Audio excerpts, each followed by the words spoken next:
Hello, my name's David Runciman, and this is Past, Present, Future, the History of Ideas podcast. Today, in our series on the history of bad ideas, I'm talking to the writer and journalist James Marriott about the many, many things that are wrong with the idea of short-form video. This is a story with a very recent history. We are going to be talking quite a lot about TikTok, but it's also a story with a much longer history. We're also going to be talking about what it is that holds a society together.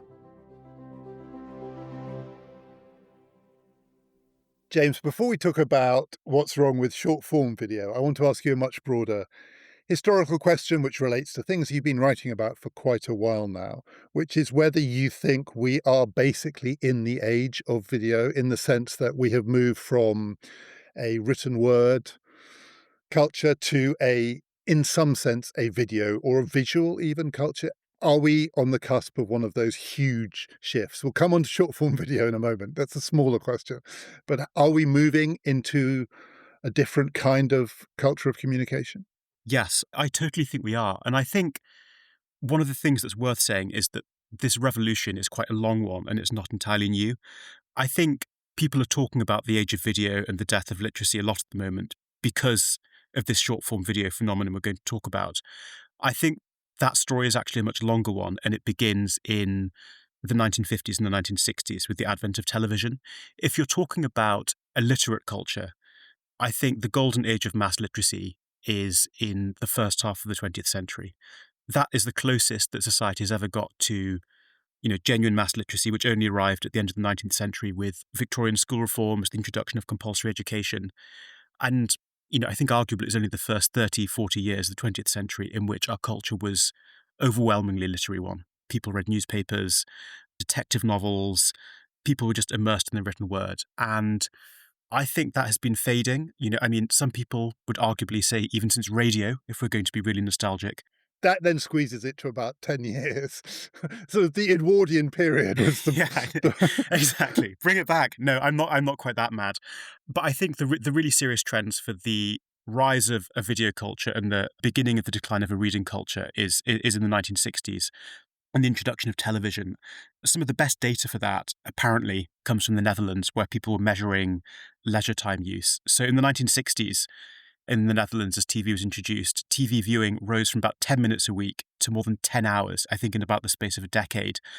And over the same time, average time spent reading fell from 5 hours a week to 3.5 hours, which I think from the perspective of 2026 still sounds like quite a lot of time spent reading per week on average in the population. But I think when we're talking about the decline of reading and the decline of a literate culture, this is an old story. It's a long revolution. And the short video smartphone revolution we're in now is the latest stage of a much longer term cultural trend, which is, 60, 70 years old now, probably. So a couple of things I want to ask you about that before we talk about the horrors of TikTok. So one is that people sometimes frame it as a thing that happened between two things that are roughly equivalent. And you could make it the long or the short version. So the long version is, I think the phrase that's sometimes used is the Gutenberg parenthesis, from Gutenberg to Zuckerberg. It's the title of a book. Before that, we weren't a literate culture, we were an oral culture. And now we've gone either back to or forward to something that echoes the earlier one, which seems to me a bit implausible. A video culture seems to me not quite the same as a sort of Homeric storytelling culture. But do you think that it's something that's squeezed between two things that may be the norm in human experience, or that there's something about the video version of this which is radically new? It's a really good question. This idea that literacy was basically an aberration in human culture and we're going to return to something that looks much more like culture as it existed before literacy comes from Marshall McLuhan originally. He had this idea that there was something deeply unnatural about literacy, the way that it structures our world, the way that it structures our information, the way that it structures our communication was basically an aberration in history. And the death of literacy, which he was talking about in the 1960s, was going to usher in a return. I think people overdo this idea. I think it's become a bit of a meme online, and there's something quite attractive about the idea that We're going to return to this oral world of, Homeric fighting and storytellers. And this is quite popular online. I think that overdoes it. The phrase that another of these great media theorists from the latter half of the 20th century, Walter Ong, also a guy very much in the air, uses is secondary orality. So it's not that we're literally all going to become illiterate and return to listening to Homeric bards talking to us over TikTok or whatever people imagine. We'll all still be literate. We'll all still learn to read at school, but it will become much less important. And I don't think it's wrong to say there are at least intriguing and interesting parallels you can draw between the post-literate world and the pre-literate world. One of the major points made by people like Marshall McLuhan was that when you communicate primarily through writing, that's a very impersonal mode of communication. When you're reading a book, you can't see the author's face, you can't hear the intonations of their voice, and that tends to make communication more impersonal.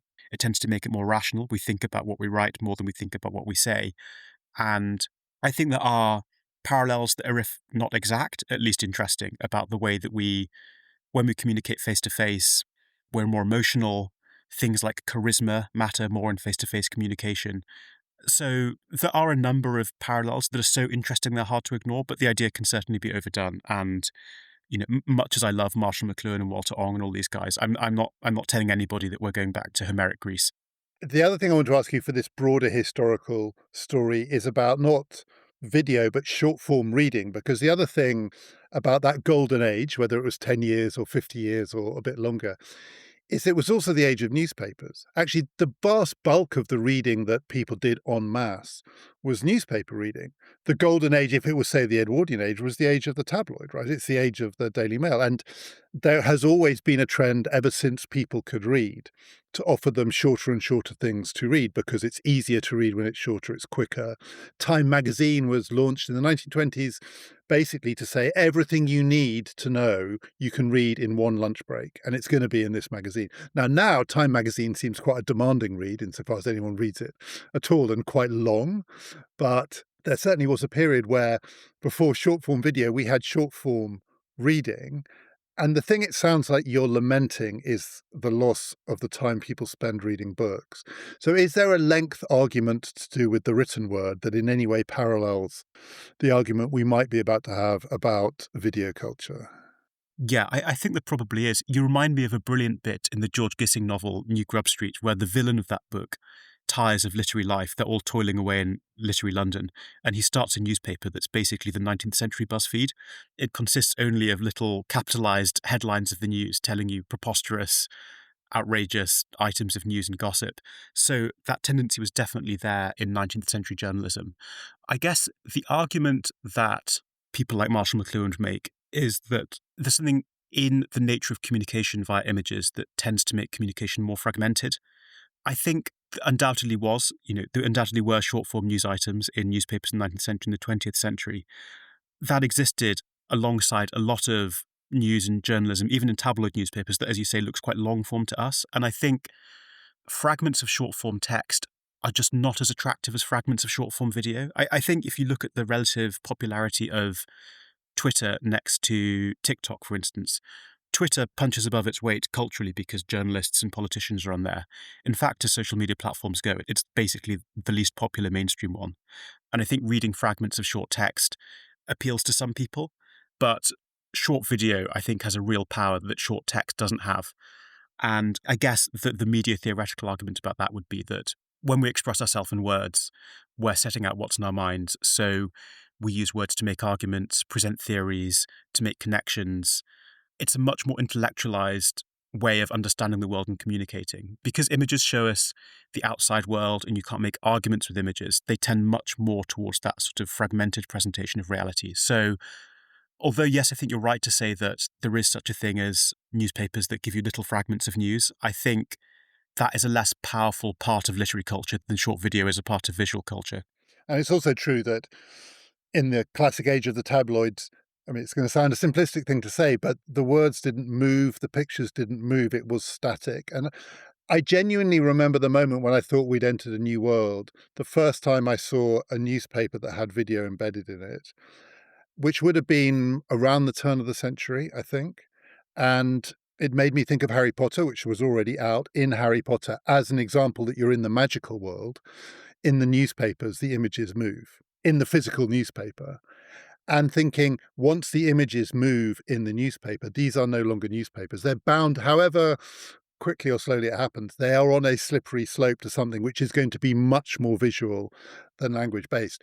And it has happened pretty fast. I mean, newspapers are still a very important part of our culture, but the video aspect of it is massively embedded in it. And it is not just distracting, it has colonized that space, I would say. I mean, I know people still read physical newspapers, but fewer and fewer. I haven't read a physical newspaper. The only time I ever do is when I go and visit my 90-year-old mum, who still gets them delivered. And it feels like I've gone back to, from the magical world to muggle world, because it's such a quaint thing to do. And actually, I find it quite boring because the pictures aren't moving. Yeah, exactly. And I mean, video in newspapers, you're right, is so ubiquitous now. There's no newspaper website that isn't covered in video. I mean, again, that's also perhaps a little bit of a longer story. When you go back and read about what people were saying about the decline of literacy in the post-war era, a lot of people were worrying about the domination of tabloid newspapers by images. And tabloid newspapers, especially when they were competing, I think really quite directly for an audience with television in the 80s and 90s, the images become bigger and bigger and bigger. And, a tabloid newspaper from the 40s or 50s is really quite verbose often. And you're reading articles that are long-winded and you're reading quite long features. If you open a copy of The Sun or The Mirror from the 1990s, the text has really shrunk and images dominate. So I think that's another trend that sort of interestingly precedes the smartphone. So now I want to do the history of the short form video itself, because that's a long story which may go back to Homer, or it may go back to Gutenberg, or to late Victorian education reforms. The short form video revolution, the thing that we're talking about. So when I looked it up, trying to get the history of it, the Wikipedia page for short form video says this began on Snapchat in 2012 with the embedding of 10-second videos into Snapchat, which became very popular very quickly. Are we talking about something that is basically 14 years old at most? Again, yes, in some ways, but I also think the story of short video, again, is an older one. When you go back and you read those polemics against television, the famous one is Neil Postman's Amusing Ourselves to Death. So much of what he complains about television is that it's short form. He has a whole chapter on the short form nature of cable news. News anchors present you with a range of stories on a range of bewilderingly different topics. A cat has been stuck up a tree. There's a war in the Middle East. There's been a horrible murder in your local area. Somebody's grandfather has opened a new shop selling cupcakes. And Neil Postman invents this motto for cable news, and now this, which is the phrase used by news anchors to move between utterly unrelated items of information. And as I was saying, he views it as fundamental to the picture of the world presented by the moving image that it's fragmented. Images can't make arguments, they can't make theories, they can't organize information intellectually. Therefore, they tend to fragment. They just tend to present a series of unrelated images of the world, a bombardment, this whirlwind of disconnected bits of information that he would have argued as early as the 1970s and 80s was beginning to present a more disorganized picture of reality to the viewers of television. And I think it's true. I mean, I think if you look certainly at TV broadcasts nowadays, or if you look at TV news broadcasts from the 80s, you can wonder how sharp is the line between television and TikTok, because a TV news bulletin might give you 1 minute, 30 seconds on a war in the Middle East or Bosnia or wherever, and then move on to the unrelated thing. And I think that's a very similar principle to TikTok. The other important precursor of short video, I think, came to me. I was reading a really interesting interview with David Foster Wallace, the novelist who wrote a lot about television. And he was talking about why he couldn't have a television in his house. And it wasn't, obviously he was much more David Foster Wallace-ish about it than any, snooty intellectual saying they weren't going to have television. He thought it all out. And he was complaining that he found television addictive and difficult to stop watching. And I thought it was very interesting. The technology that he identified as the problem for him was the remote control. He said that when you had to stand up and change the channel physically on your television, that provided this friction between you and the next channel. So if you couldn't really scroll or scan, is the word he uses, through channels if you're just getting up and sitting down again. But he thought the remote control allowed him to just sit on his sofa watching little fragments of video from, the hundreds of different cable television channels that you had in America in the 1990s and early 2000s. And I think that's an extremely similar experience to scrolling through TikTok. You're just pressing a button on a handheld portable entertainment device and just moving through a succession of videos. So I think it's important, again, to say this is a longer story than just TikTok. But I do think you're right to say the story begins. The precursor that people would usually mention, I think, is this app called Vine, which also launched in 2012, was almost immediately acquired by Twitter and was immensely popular. I think, it had hundreds of millions of downloads in its first couple of years. It limited viewers, partly for technological reasons, which we might get onto, to only 6.4 seconds of video.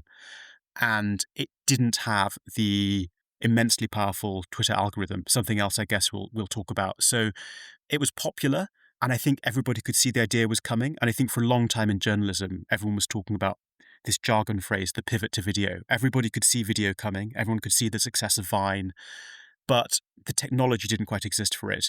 In 2012, when Vine came out, the technology didn't exist that allowed you to just sit in the bus downloading an endless stream of videos onto your phone.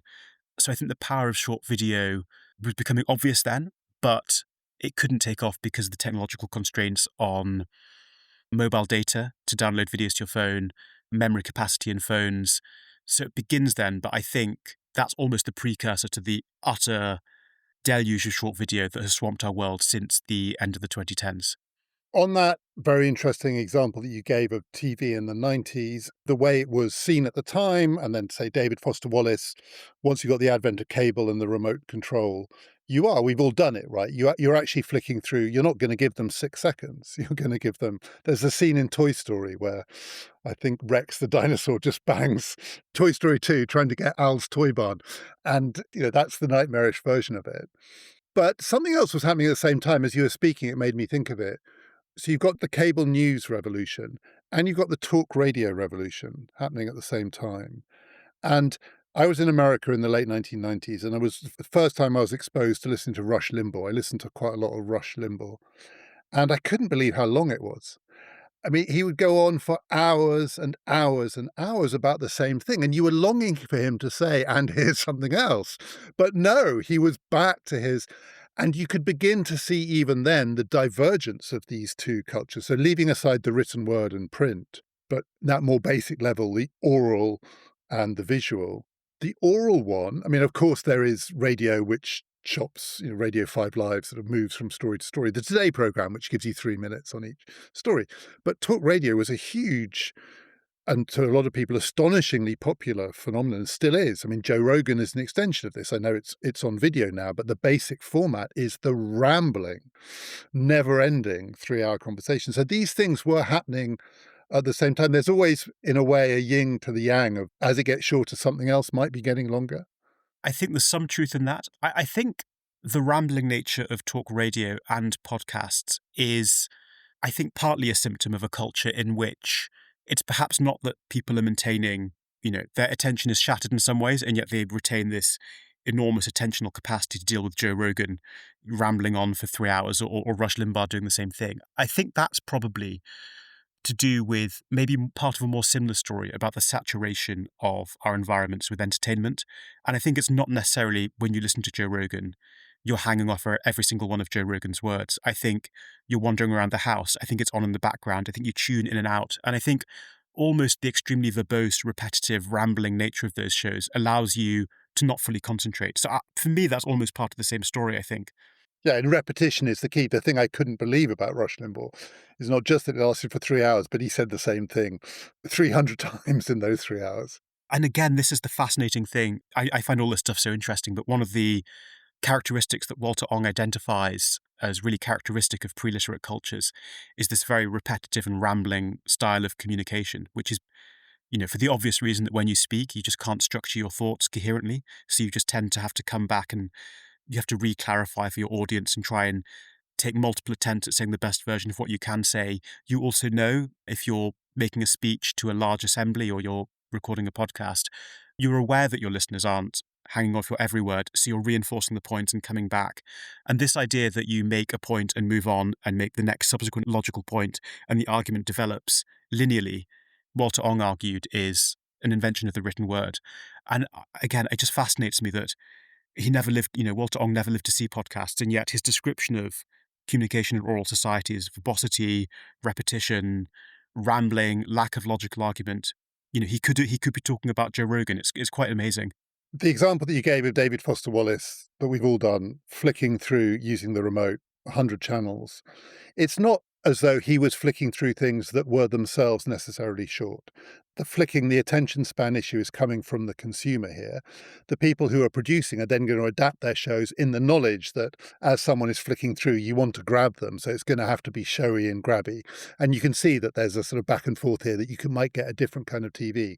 But that does still feel different to Vine, where for other reasons, to start with technological reasons, the product itself is limited to 6.5 seconds. And even then, if it's a minute or 2 minutes or whatever, that does feel different. So I still want to suggest that something happened in 2012 which did change this dynamic. And it was that in order to produce this content at all, you had to squeeze it into this very, very tight time frame.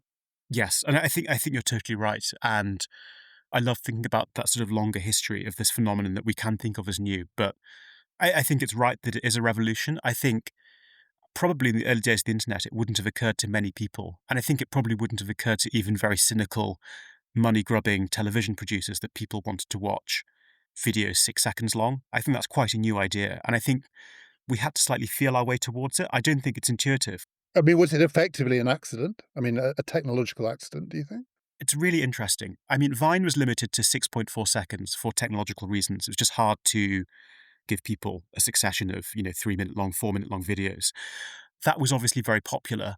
It's interesting that it took a while for TikTok, which I think is the app that really launched the revolution that has utterly shaped the world that we're entering, to come along. And I think TikTok probably was slightly feeling its way. TikTok was launched in 2016 in China. The Chinese version of the app is called Douyin, I think. And TikTok is the American version of that app. Interestingly, it cannibalized another app, which is another TikTok precursor, called music.ly, Musically, which allowed people to record videos of themselves lip syncing along to pop songs for a few seconds. This was very popular, but interestingly, when you think about that app, I think another Chinese-owned app eventually folded into TikTok, was that it hadn't occurred to the people who made it that people might want to make a short video about anything. They just thought it would be only for lip syncing along to pop songs. And the sort of the insight of TikTok was that all kinds of content can be squeezed into a few seconds or a couple of minutes. It doesn't just have to be something as completely throwaway as lip syncing to a pop song, or as like utterly trivial as lip syncing to a pop song. The whole world can be crushed into this format. And I think that's the important insight of TikTok. But I really think you're right to say that it's not an intuitive idea. I mean, I think a lot of the story of the early internet is a frustration about technological limits on length of video. I remember when YouTube videos, when I first started watching YouTube in my teens, were limited to 10 minutes, and that seemed really annoying. You try and watch someone upload a TV series, and you'd have to go through 6 YouTube videos to watch the whole thing. And eventually, the 10-minute limit was abolished, and you could watch long videos, and that seemed like a relief. So I think you're very right that this is something that I think we had to feel our way towards, and it wouldn't seem obvious that people just want to watch a minute of everything. And yet it's also true, if we're doing the history of this, that there is YouTube, which is between cable TV and TikTok. Though, as you say, it was frustrating and people thought of YouTube as kind of free TV in some ways. It's also true quite early on, the proof of concept, that the things that went viral were the short clips of kids doing funny things in the back of car. I mean, well before TikTok, if you just looked at YouTube and looked at what took off in a way that seemed impossible, exponential, it wasn't the long stuff, it was the short stuff. So something about a video being short at least gave it the chance to reach the whole world.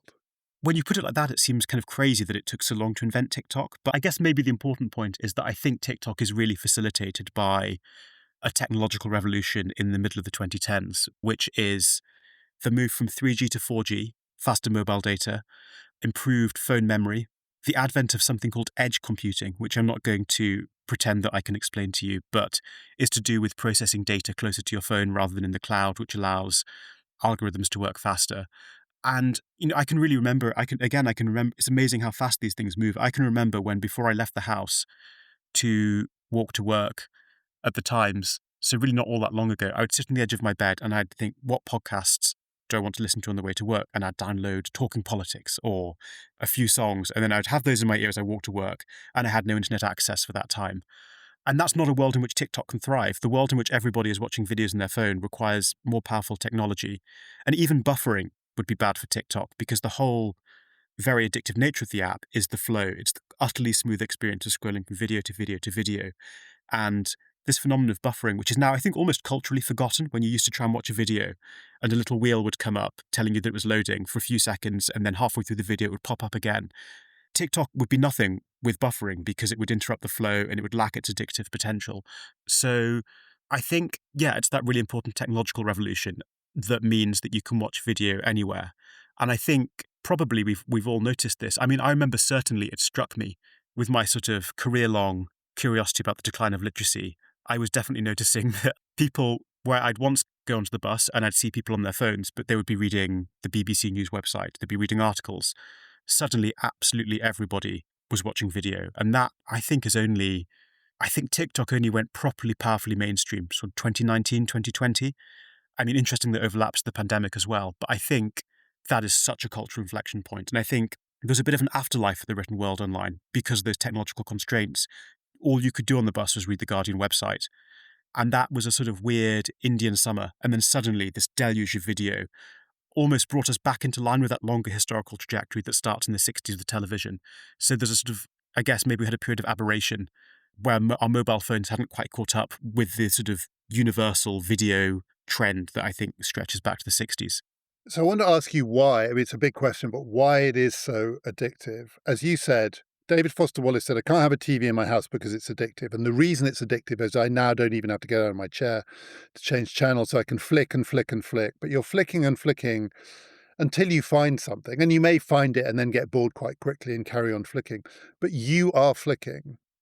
Is what's addictive about this technology that it seamlessly, it's pre-flicked or whatever the word is, but it seamlessly takes you from short form thing to short form thing to short form thing, using an algorithm that will tailor this stuff to the thing it thinks you want to watch next. So you have even franchised out the question of where do I stop flicking?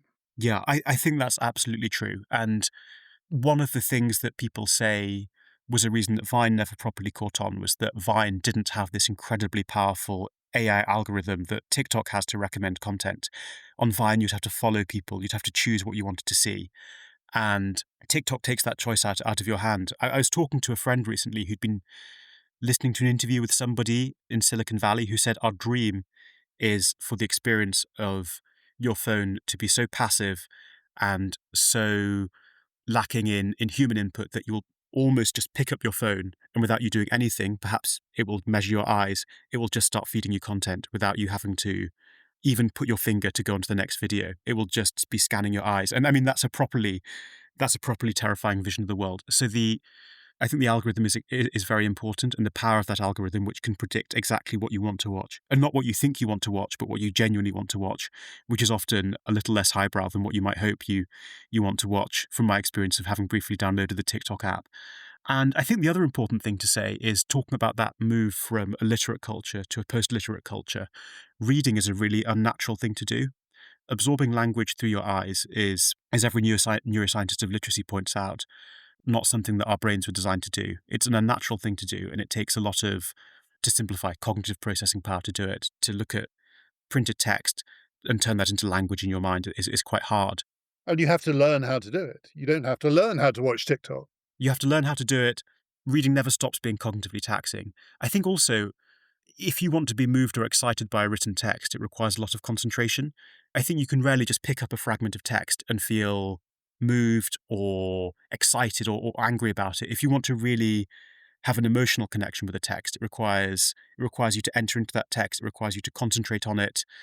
Video has this immediate emotional power. One of the, I think, really shaping events of TikTok in our culture was the way that the Gaza war was broadcast on TikTok, and people were seeing awful, awful images of terrible things happening. And an image can move you in a second like that. You don't have to concentrate for it to move you. Images just have this immediate emotional power over us. And that goes for not only violence, but sex, comedy. I think the combination of the passivity of watching images, it requires not much mental input from the user, and I think the extraordinary emotional power of images combines for this, yeah, as you say, this really addictive experience. Is it symptom or cause of our loss of our ability to concentrate? I mean, presumably it's a bit of both. We were already, as you say, in the longer history of this, things were getting shorter, things were getting more visual. We were more likely to be prompted and provoked to put our books down and do something more fun, more relaxing, easier. But it still feels like an enormous shift, a very, very recent, as you say. So actually, this story maybe is only 6 years old, 5 years old. But the kind of shift from which there may be no coming back. I mean, I'm not sure. I don't know what I think about this, but to go from, given how demanding reading is, given even now how demanding it would be to sit down and watch Kenneth Clark's Civilization or whatever slow TV. I'm trying to think of an example of slow TV. People who watch it always go, it's so weird because they hold the image of the picture for 15 seconds and 10 seconds in, you start to think you've lost your mind because it hasn't moved on and he hasn't said anything. Going to an art gallery, whatever it is, given how relatively demanding, rewarding but demanding that is, and how easy this is, so much easier even than operating a remote control. Does it feel to you like we've, in the broad history of our species in the last 5 or 6 years, I don't want to put words into your mouth or make you too portentous here, but we might have crossed some threshold from which it will be very hard to come back? Yeah. Oh, I have no fear of being portentous. You can't be a newspaper columnist if you're afraid of being portentous. It feels to me like we have. I think, to me, the reason that it does feel like an important moment is the knowledge that it's part of a longer story. I think the longer story of television, that long conquest of our culture by video, and the fact that this feels like another installment of that revolution makes this feel not like an aberration, but something really important that's happening. I think almost perhaps it's almost the final stage, the sort of the end of that literate culture. And I guess we'll come on to this, but I think one of the reasons it seems perhaps so new and so revolutionary is how completely different the culture of short video seems to almost anything that's come before it. I think it really doesn't resemble much culture that has existed in the 20th century or even in the early 2000s. The way that people are entertained, the way that politics is done, that to me is perhaps what really makes it feel like a significant break. So how would you characterize that difference? If you had to sum it up, what is most novel about how people communicate in this form, including how they communicate about things that are important and serious, and they want to say something in their own mind important and serious about those things, for instance, politics. So it's not just all lip syncing. What makes this form different? I think, well, a good example is, and this was mind opening to me because I don't spend a lot of time on TikTok, although I occasionally try and, if I'm talking about it, I have to be a little au fait with it. Have you come across the phenomenon of the TikTok microdrama? These are basically little soap operas that are performed only for TikTok. And I was looking into some of them. I was watching one which is apparently popular called Found a Homeless Billionaire Husband for Christmas. And if you come from a world of not regularly watching TikTok, it's mad. A single episode is 1 minute. And in the single minute episode I watched of this microdrama, and these are very popular, and I think Hollywood's interested in getting involved in this huge genre of entertainment.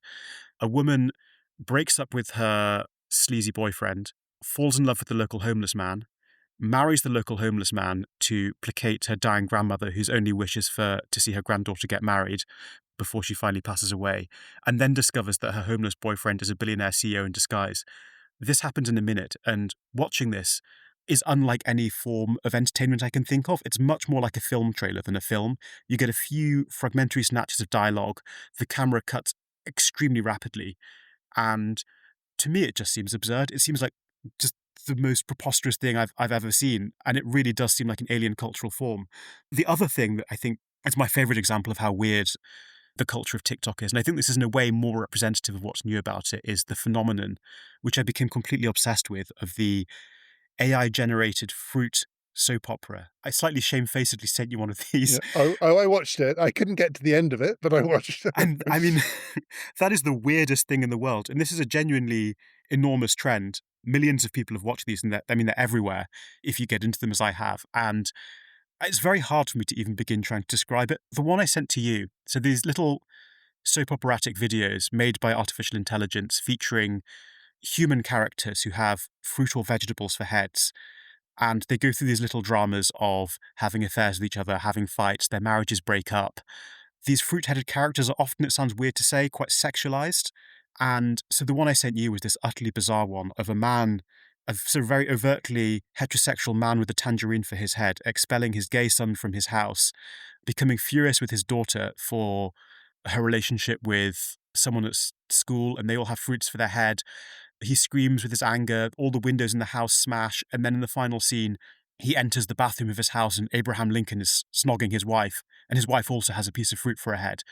And I mean, it sounds absurd to talk about it because it's so utterly stupid, but these things have been watched millions of times. And I think what is really new about them is that because TikTok is so brief and because it compresses things into such a short period of time, it's very hard to sustain anything like meaning or narrative. And I think I'm not the only person who said this. Other people who've commented this have said that one of the really representative aspects of TikTok culture is almost this Dadaist quality of the absurd. I mean, it's not nearly as highbrow as 1920s Dada, but this really surreal stuff. Talking babies rampaging over cities, cats with the faces of people. And I think that's probably because in that short amount of time, you just have no time to develop a narrative or make an argument or, even try and develop any kind of meaning. You're just trying to grab attention as soon as possible. And, what something like one of those little AI generated fruit dramas does, I suppose, is that it's incredibly visually weird looking. So you'll just pause out of curiosity when you see it. There is, bizarrely to say, definitely an erotic element, like all the kind of sounds so bizarre to say, all these fruit-based eroticism, all these characters are strangely sexualized. There's a lot of like violence and shouting, and I just think it's under the immense competitive pressure of the algorithm and all these videos are competing against each other. This is what bubbles up to the top, this super, super weird kind of culture. And to me, I'd almost wonder if that's the first time that something that is really surreal or a really surrealist kind of culture has gone mainstream. I can't think of a previous example where surrealism has been a mainstream part of our culture.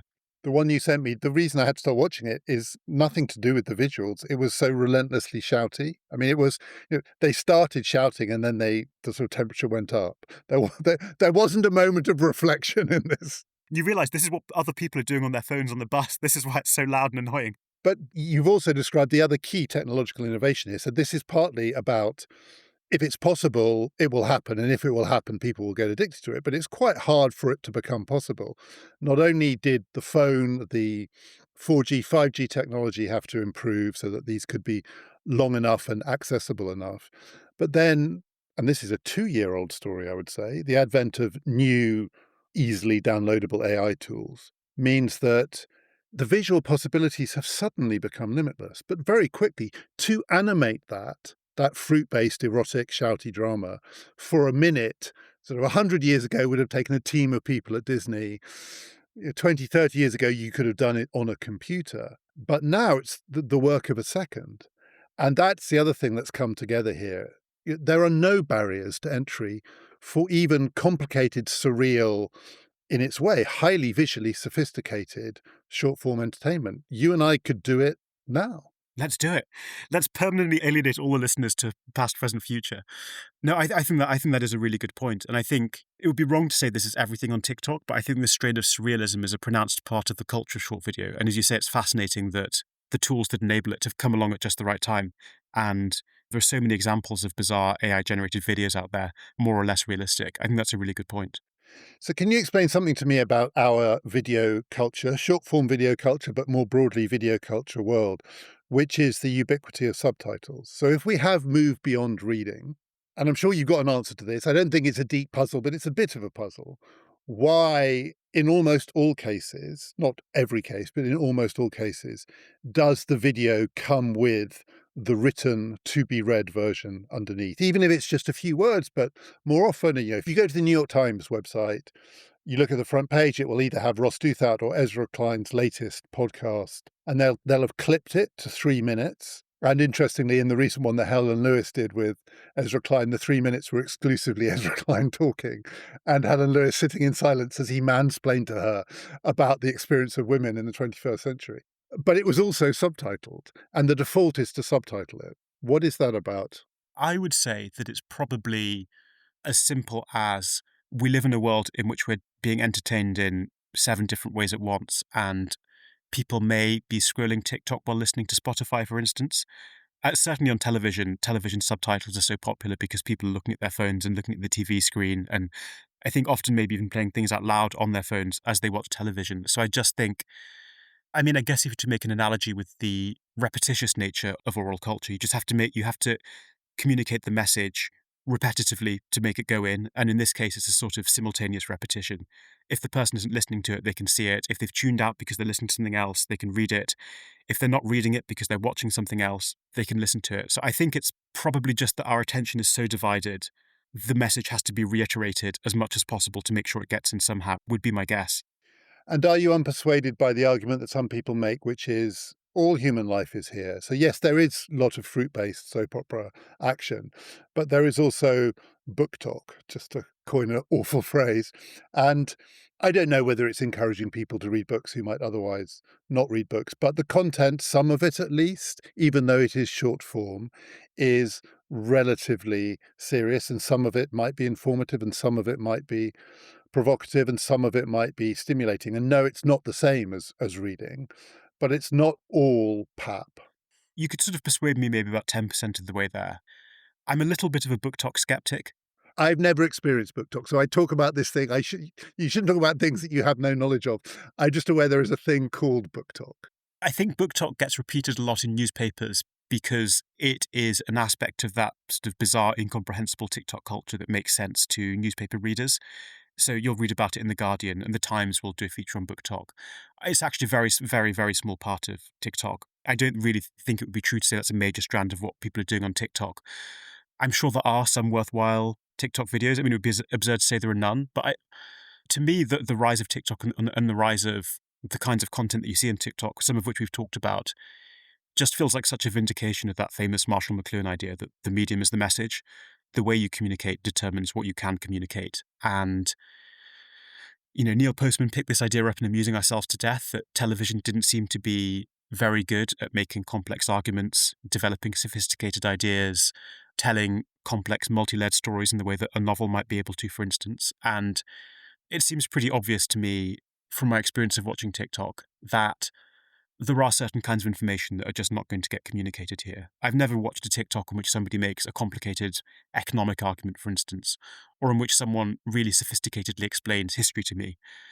And Marshall McLuhan would argue that there are whole spheres of human knowledge that the creations of the written word. You can't have history and philosophy and science and mathematics as we know them without the technology of writing.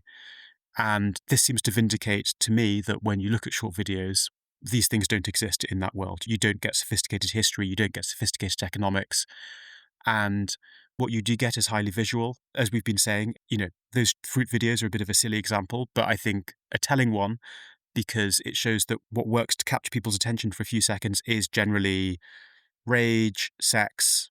I'm going to sound so grumpy here, but I might as well. A slightly unsophisticated kind of humor, and the medium is the message. And I think probably TikTok, just by its very nature, excludes certain kinds of thought and certain kinds of information. And I think that really is something to worry about. I want to ask you how you feel about the fact that as of at the time of recording this last week, is it last week? It seems like a long time. We now have a prime minister who is very adept at communicating using this medium. And he has working for him young people, including a young woman who first came to public attention as the originator of Millie fandom. The Ed Miliband is sexier than you might think attempt to rehabilitate him in the early 2010s when he was leader of the Labour Party, when you couldn't do it on TikTok. She is now advising Andy Burnham. Andy Burnham has followed quite closely Mamdani's use of this technology to the point I've seen little short videos comparing their short videos side by side. They both do that thing of leaning over and tapping the phone to get your attention. And yet the Burnham ones I've seen are good in the sense that they're better than Starmer's ones. I mean, the Labour Party has a pretty shocking history over the last couple of years of trying to use TikTok. I can completely see that Burnham is better at it, and I would rather that my Prime Minister was going to do it. My Prime Minister is better at it than worse at it. But also, interestingly, there's actually an article about this in the Times today. He's better at it than Zach Polanski. Zach Polanski was thought to be the master of this medium, but actually, Burnham has made Polanski look a little trivial and banal because he is indiscriminate and he's a little hollow. I want to make the case that Andy Burnham has shown that even in this medium, you can distinguish, okay, at a fairly low level, between the substantial and the insubstantial. I don't want to make big claims for Burnham as a TikTok politician, but I do think it is possible to say that some of this content, in political terms, for what it's trying to do, but also for what it's able to convey, is better than others. Yeah, I think it's a really good point. And I think the fact that we now have a prime minister as of last week who is extremely good at creating short video feels like another important inflection point. I think one of the themes of politics over the last decade has been that the right has been much more effective and populists have been much more effective at acting politically in this new short video age. There are all kinds of statistics to show that populists reliably outperform centrists on TikTok. I think at the last election, Nigel Farage, the videos put out by Reform were getting 14 times the amount of engagement that the Labour Party did. And I think, centrists are responsible, institutionalist sorts of people. And I think they were tied to this old media world of newspapers and the broadcast round. And in that sense, almost until last week, our politics still had one foot in that old literate or literate adjacent world of newspapers, BBC Radio 4, a format quite shaped by literacy, even if it's radio. And that does feel like an inflection point, that everybody in our politics has moved into this short video age. I agree that Andy Burnham is really extremely good at it. I mean, I loved the video of him rating his favourite pub snacks, the Chancellor of the Exchequer. I mean, you're right, he's really, really good at it, As is Mamdani, should be said as well. as is Mamdani. And I'm very glad that Andy Burnham seems very good at it, because it would be frightening if the only person managing to do this effectively was Nigel Farage and Donald Trump. You still think it's the end of the world, don't you? I can feel it. Yeah, well, you're never going to make me optimistic. I mean, I think if you just look at the evidence that's been gathered for how politics in short video has played out in other countries in the world, the trend that's fairly reliable is that populist parties and the right, and especially the far right, seem to thrive much better in it. And to me, I'm going to sound like such a sort of prejudiced centrist now, but it seems fairly obvious why, because I think often, politicians in the centre are trying to make relatively sophisticated, sometimes relatively nuanced arguments about, the place of immigrants in our society or what a realistic fiscal plan for the government is. And as soon as you're explaining in a short video, you've lost your audience, because that's not what they're for. I think we can see that what does well in short videos, as we've said, this sort of anger is comedy, is often symbolic. That, populists have great symbols. They have guns and flags and patriotic shots of the White Cliffs of Dover, the sort of thing that might appear on Nigel Farage's Twitter account. I don't think a more thoughtful centrist kind of politics has that powerful visual language to compete in the same way. And I think Andy Burnham looks very successful now. I wonder how successful he'll look on TikTok when he has to start making more complex arguments about how we're going to apportion money to defence versus the NHS, or how I'm going to deal with Donald Trump, which I have to do diplomatically, even though I don't like him. And I wonder if that slightly more complex form of politics is going to come across less well on TikTok. To give you my final pessimistic nightmare political scenario for TikTok, the person I think about is the El Salvadorian president Bukele, the most followed world leader on TikTok, and as he calls himself, the world's coolest dictator. And his TikTok feed, he's immensely popular. He is basically turning himself into the dictator of El Salvador, and he has this extraordinary TikTok feed, which is just shots of the army and their guns and people being hauled into El Salvadorian prisons, all against this backdrop of sort of thundering techno music. And it seems to me that highly emotive, highly violent, often bias of short video, and the way that it attracts our attention is structurally biased away from a more complex, old-fashioned kind of politics and towards an angrier, more dangerous and more populist kind of politics. Yeah, I'm really struck in the El Salvadorian case, and it's migrated from TikTok, which is why I know about it. Richard of Richard and Judy made a TV documentary in one of these jails, which is those jails, I don't know what they're like behind the scenes, but they are set up for their aesthetics. That look of the Salvadorian prisons, thousands upon thousands of shaven-headed men bent forward. It's designed for very short visual communication, and the images are astonishing. It's like a society that's been designed for its prison aesthetic. And I agree with you. There's something absolutely terrifying about that. I also agree with you that with Burnham, though I don't think I'm as pessimistic as you are, it's obviously going to get harder. So the pub snack video is in the honeymoon phase. In fact, we're only a week in, and all he's had to say so far is cheery, upbeat stuff until yesterday, where he had to address the question of social care. And social care is not going to be solved on TikTok. Social care is a very complicated, fractious political question. It's polarizing, it's difficult, it's going to require making all sorts of enemies. Questions of money come into it. It can't be done in short form video form. And yet a skillful politician might be able to run these two things alongside each other. I think there must be a space for, particularly if we have passed that threshold and there's no going back, to want the politician who can at least marry these things up, rather than the politicians who, whatever the serious arguments are, use the short form video simply to explode them with emotive imagery. I also found myself thinking when Burnham won in Makerfield, first of all, how striking it was that that little cartoon sort of avatar of him, which became the symbol, it looked like something from a TikTok video. I mean, it could, you could replace his head with a fruit and he would seamlessly have have entered the video that you saw. But also then Kemi Badenoch said of Andy Burnham, he's just eyelashes and a black t-shirt. And I thought, be careful what you wish for, because eyelashes and a black t-shirt in a visual culture is pretty good branding. It's not going to survive the social care grind, but it might, well, no, it may survive the social care grind. It's not going to resolve it, but it's a real asset, actually. Yeah, absolutely. And, I don't want to be 100% pessimistic. And as you say, I guess the counter argument to me is that we are still in the relatively early phases of this new world. As you say, it's only 6, 7 years old, and perhaps centrist politicians will learn to respond, and perhaps we will get more Andy Burnhams, and perhaps centrists will manage to outclass the far right on TikTok. I just have to say that the biases of the medium make me a bit skeptical about that. And, I think if you look at those longer trends to do with television, I think the rise of TV in America is very strongly associated with political partisanship, with a more combative, more emotional style of politics. And I just worry that this is just going to accelerate that trend.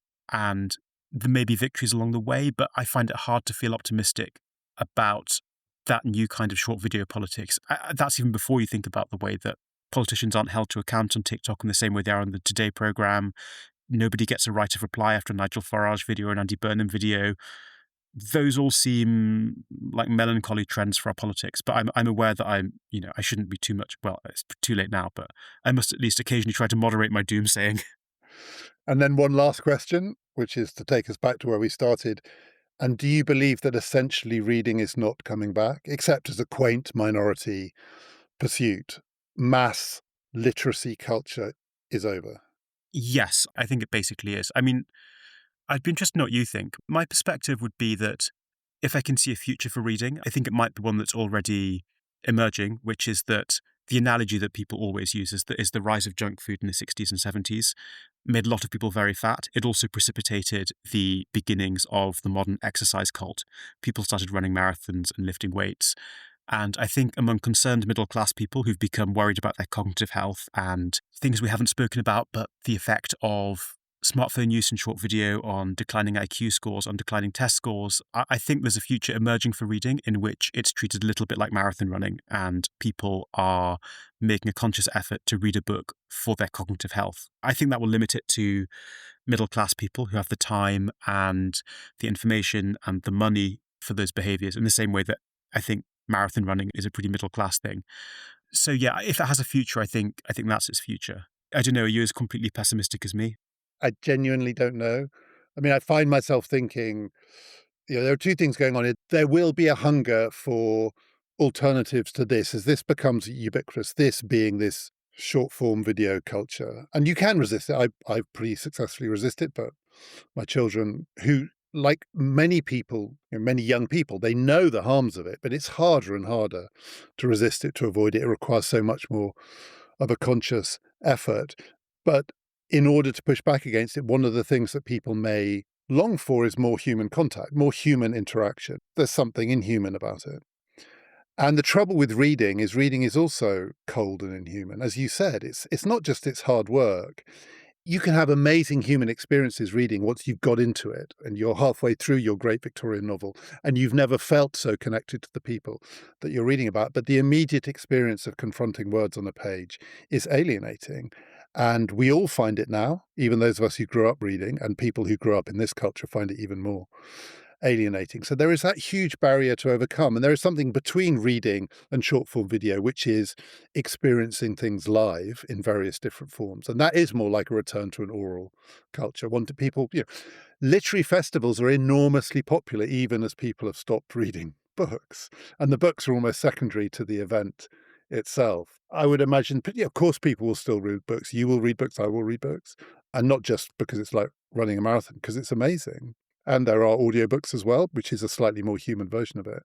But I can sort of see the default retreat from short form video being human contact, which reading isn't.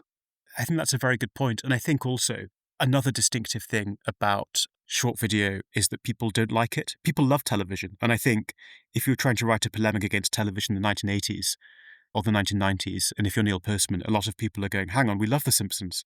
Why are you being so grumpy about The Simpsons? And, and they had a point. I don't think people feel so affectionate about TikTok. There's polling that I think, is it more than half of 16 to 24-year-olds say they wish TikTok had never been invented?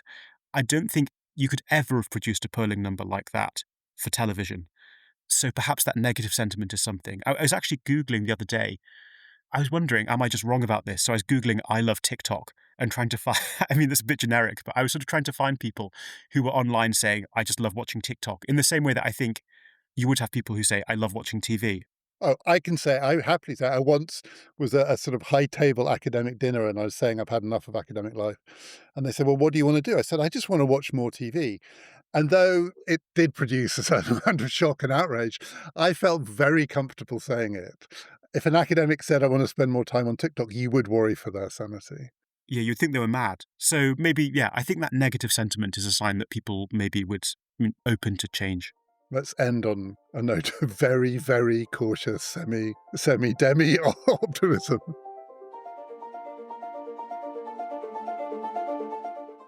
James Marriott has got a book coming out in early September on many of these themes. It's highly recommended. It's called The New Dark Ages, The End of Reading and the Dawn of a Post-Literate Society.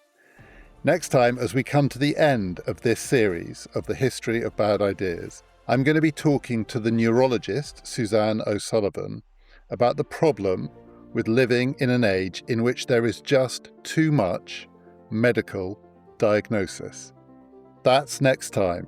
This has been Past, Present, Future.